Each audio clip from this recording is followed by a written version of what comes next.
Welcome to the Greater Columbus Sports Commission's virtual sports report. I am Linda Logan, our executive director and your host today. So some brief housekeeping notes for today. We will have some time for questions at the end of the program, so please consider dropping those questions into the chat. But very excited to get started today. We already had some nice conversations before you joined us. With us today is Dan Gavitt, Senior Vice President of Basketball for the NCAA, and Gene Smith, Senior Vice President and Wolf Foundation Endowed Athletic Director of Ohio State University, one of our board members, and we're very pleased to have both of you join us today. I think, Gene, a lot of our audience know a lot about you and what you do. I think, Dan, it'd be great for you to start out by introducing yourself and what your role is with the NCAA. Sure, thanks, Linda. Great to be with everybody. I've been at the NCAA now for about 8 years as the Senior Vice President of Basketball, which entails overseeing all of the NCAA basketball championships, both men's and women's divisions 1, 2, and 3, as well as the NIT championship that the NCAA owns and operates. And more recently, the last couple of years, I also am involved with the governance side of our organization in working with the membership on legislation related to basketball, playing rules, officiating, anything really that touches on basketball, somewhat short, I guess, of the enforcement and infractions area, which is managed elsewhere. But that's kind of my oversight is all things basketball. We have a vice president for women's basketball, Lynn Holtzman, who manages most of the women's championships and issues, but we work very closely together, and really fortunate to have this opportunity to work on the game I love and on the tournaments that are so special to all of us. Well, I know that when you think about just a year ago and the things that we did not know when pre-COVID was just getting started, you all had to make some tough decisions, in 2020, but it sounds like first and foremost, safety and student athlete safety has been at the forefront of all your decision making. And could you talk a little bit about what has gone into those discussions right now, and with this tournament bubble experience that in San Antonio for the women, and of course in Indiana for the men, and what that's been like for all of you? Well, yeah, there's no question, as all of our institutions and conferences have been providing that safe and healthy environment for competition. We've managed the NCAA championships in the same way. Of course, we haven't had any NCAA championships until just next week. We'll start with some Division II championships, and then March Madness, of course, in just a few weeks' time. But thanks to the leadership of Dr. Brian Hainline, our Chief Medical Officer, and a group of team physicians and experts in infectious disease and all the areas that we need the guidance, have been working with institutions and conferences to develop the medical protocols that we need to have these championships be done in a safe and responsible way. Of course, we've had the good fortune, timing wise, of learning from so many that preceded the NCAA championships competition. Of course, the regular season for college football and the regular season now for winter sports, as well as basketball and hockey and the like. But also other organizations, the NBA, WNBA, NHL, NFL, learned so much from all of them and the adjustments they've had to make to have safe and healthy competition. And because of that, I think we feel very confident that we have medical protocols that are appropriate to have NCAA championships and to have them be successful. But there's certainly significant changes. I think fundamental to it all is the availability of testing. As Gene and I were talking about before we started here, without testing availability, you couldn't have competition safely. And we knew that early on. Because it's available and we have access to it, we can have confidence that before any team takes the court or the field, that they are safe and won't spread the virus through athletics competition. But it takes an awful lot of discipline as well and sacrifice by student athletes and coaches to have the regimentation that requires continuing to be healthy and safe, and the distancing and masking and the meals done in an appropriate way, so that we continue to have that success and that safety. And both in Indianapolis, or Indiana, I guess I should say Indianapolis in particular, and San Antonio are veterans when it comes to hosting large tournaments. So I'm sure they've been very valuable partners in making a lot of these decisions happen. They have very much so. I mean, we were kind of fortunate that both Final Fours for the men and women were scheduled to be in Indianapolis and San Antonio, where we've had Final Fours and regular rounds of the tournament for some time. So we have good relationships. Of course, the NCAA headquartered in Indianapolis. And those relationships have been so key. We've had to develop some relationships or augment them with the local health officials in a depth that we wouldn't normally have to do that for championships. But that's been fundamental as well, because as we all know, the pandemic has been managed at a very local level, at the county level. And so Marion County, where Indianapolis is located, has been key in our planning, as well as Bexar County and San Antonio. And so we've done it collaboratively and feel good about the things that are in place. And, you know, when the committees decided back in the fall that having the tournaments in 14 different locations on the men's side and even more on the women's side was just not going to be feasible with the different medical protocols and all the locales that we would be operating in, and having some consistency across the board. The question then turned to where will we have that single site for the championships? And since we were already scheduled to be in Indianapolis and San Antonio for the Final Four, it just made sense to explore that as the primary option. And fortunately, we were able to arrange for that. So all 67 games on the men's side and 63 on the women's side will be in those general areas. And we're ready to go in just a few weeks' time. Great. Well, Jean, obviously keeping the student athletes safe has been a large priority for you and your team. Can you speak to how Ohio State is focused on this and what's happening here in Columbus? Yeah, we thank you, Linda. And first, let me thank Dan for taking time out of his schedule to join us. Really appreciate his unbelievable leadership. He's done an unreal job in normal circumstances, but obviously with all the things we're dealing with now, he's just been exceptional. So I know he's busy, so thank you for taking the time, Dan. You know, our student athletes have really embraced the protocols that our medical subcommittee from the Big Ten put in place. And Dan and I were chatting before this session. And the one thing that's true for our athletes is the safest place for them is in our cocoon, in the bubble that we've created, that they've been a part of. And our positivity rate is low. Our focus is always to make sure that their health and safety is first and foremost. And they've embraced what we've asked them to do. And so I'm really fortunate to have coaches and strength coaches and trainers who have helped our student athletes follow the protocols that we put in place. So things are going well. Actually, with our women's basketball game tonight, our men's basketball game tonight, starting over the next 4 days, we will have 21 events among all of our sports, 21 events home and away. And that's what we fight for, to give our young people a chance to compete. So it's going well for us right now. So let's talk a little bit now about the modified season. I think, Dan, first to you, the fact that everyone's had to be nimble, you know, there are some, I see some of the chat questions are already talking about this. What will the committee have to consider differently this time around? Well, you know, one of the last kind of pieces here that we haven't announced or made a final decision on yet is in the unfortunate circumstance of a team not being able to participate in championships, whether, you know, we'd have a replacement team per se. I think we saw that in Columbus with the basketball tournament this summer and how they managed that with kind of teams on standby. And we have a plan that the men's basketball committee has approved. Women's basketball committee will look at tomorrow, and we think we have a good solution there. We hope it won't have to be activated, of course.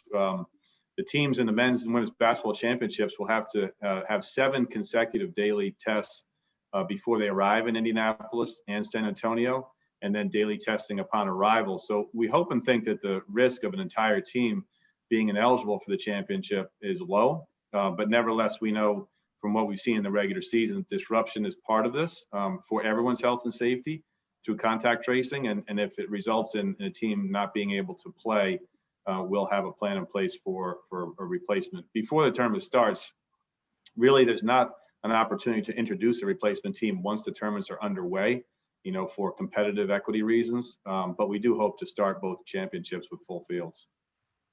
And all these things will be taken into consideration, obviously, during the selection of the committee.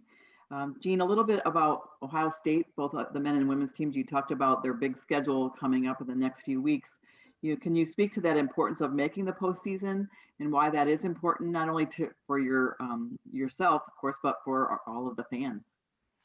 For the postseason and having a championship opportunity is critical for all of our sports, all 36 sports we have. And our women's swimming team, for example, is competing next week to defend their Big Ten championship from 2020. Our women's track team is competing in Geneva, Ohio, at the indoor facility to defend their championship from last year. And obviously, football had that opportunity to do that when they went to Indianapolis and ultimately defend their championship four in a row in the Big Ten. So postseason is critical for all of our sports, and men's and women's basketball, first and foremost, they have a chance to win the regular season. And for our women's team, that is the most important. But we need to get to a point where we pay tribute to, Dan's heard the speech before, pay tribute to the regular season and conference champions, because that's the gauntlet. At the end of the day, both our men's and women's basketball teams will play more regular season games than they would in a tournament. And that's the conference tournament and the NCAA tournament. So you got to perform in the gauntlet. And so we put a high premium on regular season, but of course, getting to postseason is a priority as well. This is a question we didn't talk about, but both of you are great leaders and you've had to probably learn some extra fortitude this year. Do you each want to speak to what you've had to learn to do, maybe be more patient or really just with the ever-changing environment? How has that impacted how you lead? I'll let Gene answer first because I always take his lead. He's been a great mentor for me. So any wisdom he'll share, I'd welcome myself. Well, it's nothing that anyone on this call would not say. You said one of the words, Linda, is patience, and understand, at least for me, it's going all the way back to March of last year. We were talking about this, Dan, is we have to be nimble and we have to be patient and we have to understand that each day will probably be different and capable of adjusting. And all of you who watched this last fall with football, you know that. You're watching it now, as Dan alluded to, across the country with basketball. You have to adjust and be patient. You cannot overreact. And it's so somewhere along the line, something's going to hit you. So you just got to be ready to adapt and face the change as it comes at you. I couldn't agree more wholeheartedly. Being flexible and nimble, and I think the thing I'll take out of this as much as anything is just, as Gene mentioned, being patient. I think we all kind of lack some of that in normal times, and it's hit on me that we've had to exercise patience because there was an opportunity all along to make decisions prematurely without as much information throughout this entire pandemic. And so, being patient and getting as much information to make informed decisions in a timely manner has been one of my takeaways. And just trying to be positive with our staff and our constituents. I've hopefully been able to accomplish that a little bit, with all the uncertainty and the daily challenges that we all face personally and professionally. Just trying to be positive and optimistic, and realistic, hopefully has been helpful to our staff and our committees as well. Now I'm going to turn our questions to really Columbus in particular, and some things that hopefully we have learned along the way as well. But we will be hosting our own mini bubble coming up for Division II women's basketball in the next couple of weeks. So we're excited about that and certainly taking all the right steps to keep everyone safe. But can you talk a little bit, Dan, about what you look for in host cities? And we know that certainly we're hosting men's basketball on a regular basis. We had the women's Final Four. So speak a little bit about what makes that destination special, or any destination in particular. Sure. Well, Columbus has all the ingredients. It's a great example of a championship site that we treasure and will come back to regularly as long as you want to have us. You mentioned the 2018 Women's Final Four, the Division I Men's Basketball Championship coming in 2023. First of all, an organization like yours with your leadership, Linda, is vital to having the local organizing committee that supports championships and can help make things happen and facilitate things when we go into a city that we don't have all the relationships with, as we would, in Indianapolis, where we're headquartered, for example.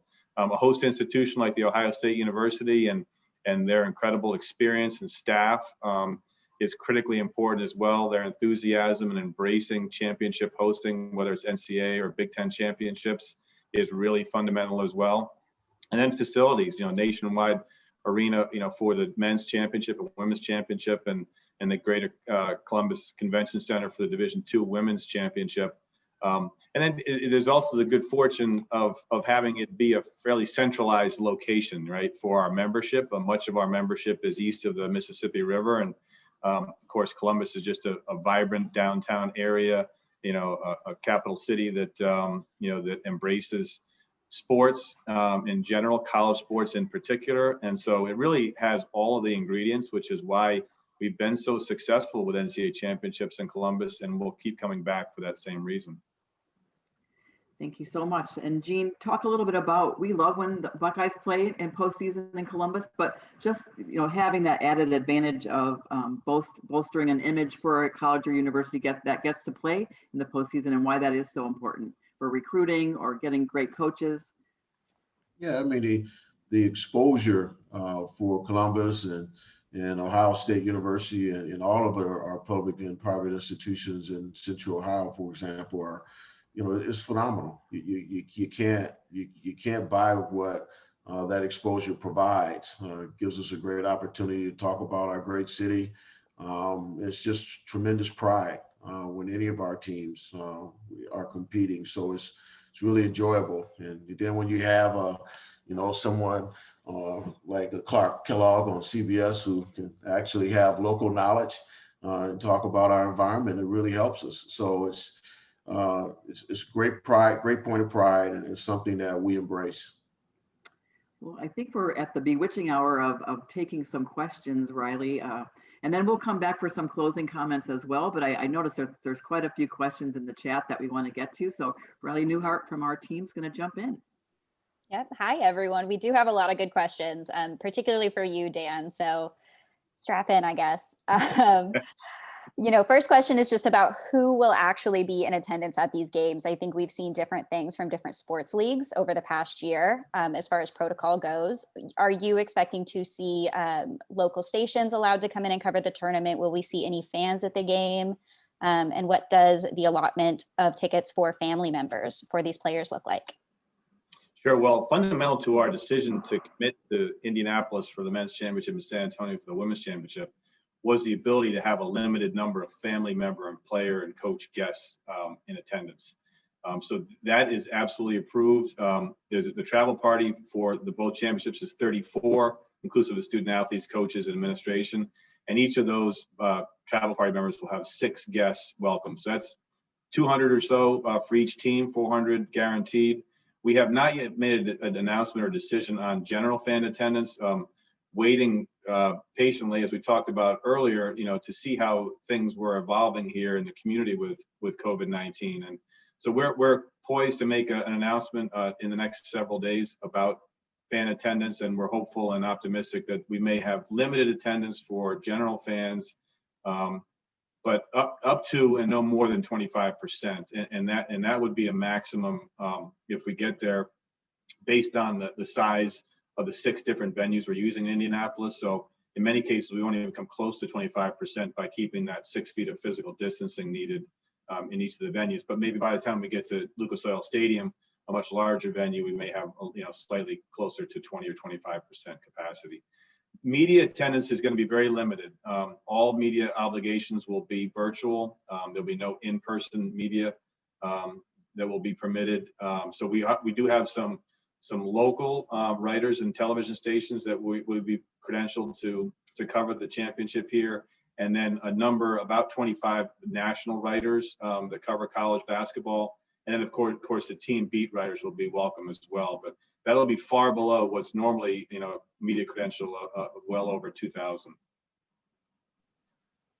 I think the next question is on the topic of what changes for the fans watching at home with this different structure. So are we going to see different timing of games to allow for safety protocol to be followed? Usually we're seeing back to back to back. Obviously, when we get into that single site in Indianapolis, that comes into play much more. So are you guys looking at these non-Indianapolis sites, these surrounding areas, as essentially the regionals? Yeah, it's a great question. I think fans watching on TV won't see significant difference in terms of tip times. We've been able to kind of maintain those. Games will happen in the first rounds essentially from noon through midnight Eastern time. But the venues and the dates will be slightly different. So, first round, normally we have 4 games in a venue on a day of a game. The most number of games in one facility will be 3 at any one time in order to have the time in between games to clean and sanitize. Some venues will only hold 2 games a day. So you'll have to be kind of, observant about where those games are being played. But the tip times themselves should be pretty consistent. The days of the championship are slightly altered. Normally we start first rounds on Thursday. We'll start those on Friday this year for medical reasons. And the regionals are a little bit different. I'm kind of excited about the regionals on the men's side. Normally we have Sweet 16 games on Thursday and Friday night and Elite 8 games on Saturday and Sunday. But this year we'll have the Sweet 16 games on Saturday and Sunday, and there'll be an exclusive TV window. So there'll be a doubleheader in the afternoon, doubleheader in the evening, both days. And so those games will be run on television unopposed. So, and then they'll lead into 2 doubleheaders in prime time on Monday and Tuesday night for the Elite 8 games. So I think for viewers, it sets up to be a pretty compelling 3 weeks of college basketball.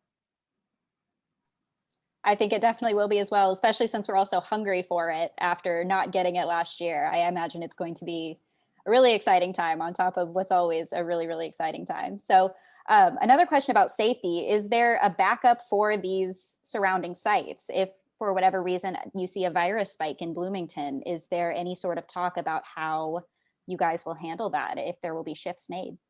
We do have a backup. One of our host institutions is Ball State University. And that would serve as a backup facility where we're to need it if one of the 6 venues is unavailable. And Ball State's also doing some other things to help us to host the tournament. And Indiana State is another one that's helping us as a host as well. So we do have some options and have some contingencies in place should we need them. Yeah, a true collaborative effort, it sounds like. A couple more questions on the topic of selections and the committee this year. So you talked a little bit about the announcement of potential replacement teams. Do you have a time of when you think that will be announced? I would say within the next week. Great. And, does the committee expect to have a contingency plan if you see conference or teams that want to skip the conference tournament, reducing that risk of exposure? Is there chatter about that? Yeah, there was significant consideration given by both men's and women's committees around that topic of opting out of conference championships. And those decisions normally are decisions made at the conference level and the institutional level. The conferences have ultimate authority in how they determine their automatic qualifier. And we did a deep dive with conferences and ADs around this topic of, what the real risk is around teams maybe opting out and what maybe the perceived risk is. And the committee ultimately decided that authority should still remain at the local and conference level. That we're living in a complex time, around game disruptions and conference tournament. We've given the greatest flexibility to conferences to alter the way they determine their AQ through their conference tournament schedule, through the format of their conference tournaments. The deadline is next Friday, which is a year later than it would normally be. So the committee decided that going beyond and changing policy was a bit of an overreach, and that this should be managed at the conference level. Sure. And, on the topic of conference, Jean, we got a question for you. Buckeyes are looking great this year. How do you feel about deciding a Big Ten regular season title in a year with these unbalanced schedules where some teams have played more games than others? That's a great question. And, I'm okay with it. I mean, it goes back to our earlier question about, the uncertainty that we're all dealing with. The reality is, the unbalanced schedule is a challenge. We understand that. But we'll be able to, once we get towards the end of the season, to look back and see what we've dealt with. When you think about teams that hadn't had the opportunity to play for a long period of time, that doesn't mean that's not a good basketball team. So you have to, at the end of the day, just be able to adjust. And even if we had designed balanced schedules, it would have ended up being unbalanced because of the postponements and cancellations. So I'm fine with it. I'm just glad all of our kids and all of our schools have a chance to play. And as we get towards the end of the season, we'll, as ADs, we may have to make different decisions around tiebreakers and things of that nature. We'll just have to adjust. So Jean and Dan, is there anything else that perhaps you'd like to add before we close? I'd just like to reiterate two things. One, Linda, thank you for your continued leadership with the Sports Commission, and thank everyone for being on this session. But I can't emphasize enough Dan's role and leadership in all of intercollegiate athletics. He has really been stellar, and so we appreciate him taking time out of his busy schedule to spend time with us in Columbus, and appreciate his leadership as he moves forward. So thank you, Dan. Well, thanks, Gene. The feeling's mutual. Gene has been an unbelievable leader in college basketball and just in general at the national level, serving on the men's basketball committee as the chair of the men's basketball oversight committee. I even recruited him back one year for an extra year on the oversight committee when we really needed him. And there's no one better in our business than Gene Smith. So appreciate you. And Linda, thanks for the opportunity to be with the Sports Council, and appreciate your continued support of NCAA championships. We deeply appreciate it. Of course, and we look forward to having our teams in Columbus in just the next couple of weeks. And again, thanks to everyone joining us today. Please stay warm. We're going to do this again in a couple of weeks, and we really appreciate everyone joining us. So take care, everyone. Thanks for watching. Be sure to click on that subscribe button so you don't miss a single thing, and come visit us over at BuckeyeGrove.com for all the best Ohio State information on the web.